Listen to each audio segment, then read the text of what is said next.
अमीरजादा का सफर भाग 3। नई शुरुआत, नया संघर्ष। अर्जुन का स्कूल अब पूरे शहर में चर्चा का विषय बन चुका था। कई मीडिया हाउस उसकी कहानी कवर कर रहे थे और समाज में उसकी इज्जत पहले से कहीं ज्यादा बढ़ गई थी। लेकिन यह सफर इतना आसान नहीं था। जब उसने अपने मिशन को और बड़ा करने का फैसला किया और ज्यादा गरीब बच्चों की मदद करने की कोशिश की, तो उसे एक नई समस्या का सामना करना पड़ा। रिश्वतखोरी और भ्रष्टाचार, धमकियां और विरोध। जैसे ही अर्जुन के स्कूल का विस्तार शुरू हुआ, कुछ प्रभावशाली लोगों को यह पसंद नहीं आया। एक दिन उसे एक अनजान नंबर से कॉल आया। जितना कर लिया उतना बहुत है। ज्यादा हीरो बनने की कोशिश मत कर। अगर अपने स्कूल को चलते देखना चाहता है तो हमें हर महीने हिस्सा देना होगा। अर्जुन ये सुनकर चौंक गया। उसे समझ में आया कि समाज में बदलाव लाने की राह इतनी आसान नहीं है। उसने तुरंत अपने पिता से बात की। सुरेश मेहता ने गंभीर स्वर में कहा, बेटा, ये दुनिया कागजों पर चलने वाले बिजनेस से अलग है। यहां अगर तुमने किसी के फायदे को नुकसान पहुंचाया तो वे तुम्हें रोकने की पूरी कोशिश करेंगे। अर्जुन ने जवाब दिया, पापा, मैं किसी का नुकसान नहीं कर रहा, बस उन बच्चों की जिंदगी सुधार रहा हूं जिन्हें किसी ने मौका नहीं दिया।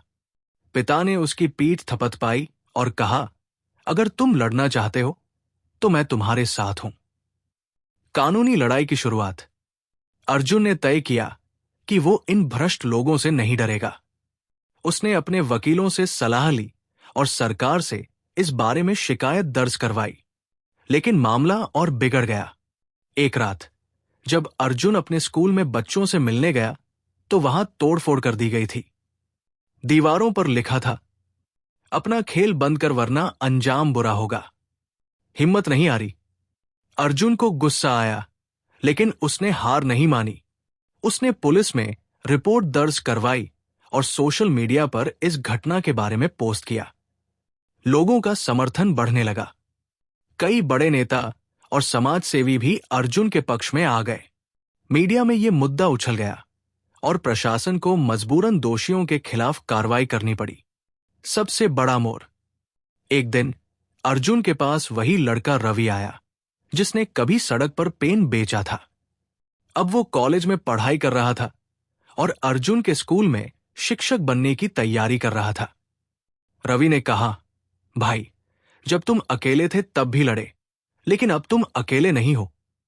ये लड़ाई सिर्फ तुम्हारी नहीं, बल्कि हर उस गरीब बच्चे की है जिसे पढ़ाई का हक मिलना चाहिए। अर्जुन की आंखें चमक उठीं। अब उसे एहसास हुआ कि उसका मिशन सिर्फ एक स्कूल तक सीमित नहीं रह सकता। उसे इसे पूरे देश में फैलाना होगा। द मेहता फाउंडेशन की स्थापना।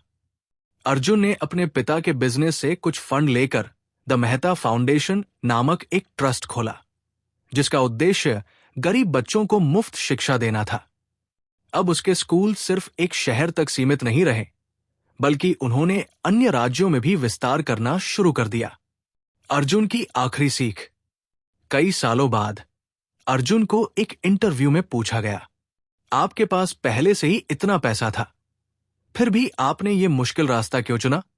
उसने मुस्कुराते हुए जवाब दिया, क्योंकि असली अमीरी सिर्फ पैसों से नहीं, बल्कि किसी की जिंदगी बदलने से आती है। सीख। सच्चा अमीर वही है जो सिर्फ अपने लिए नहीं, बल्कि दूसरों के लिए भी जिए। अर्जुन की कहानी आज भी लाखों लोगों के लिए प्रेरणा बनी हुई है।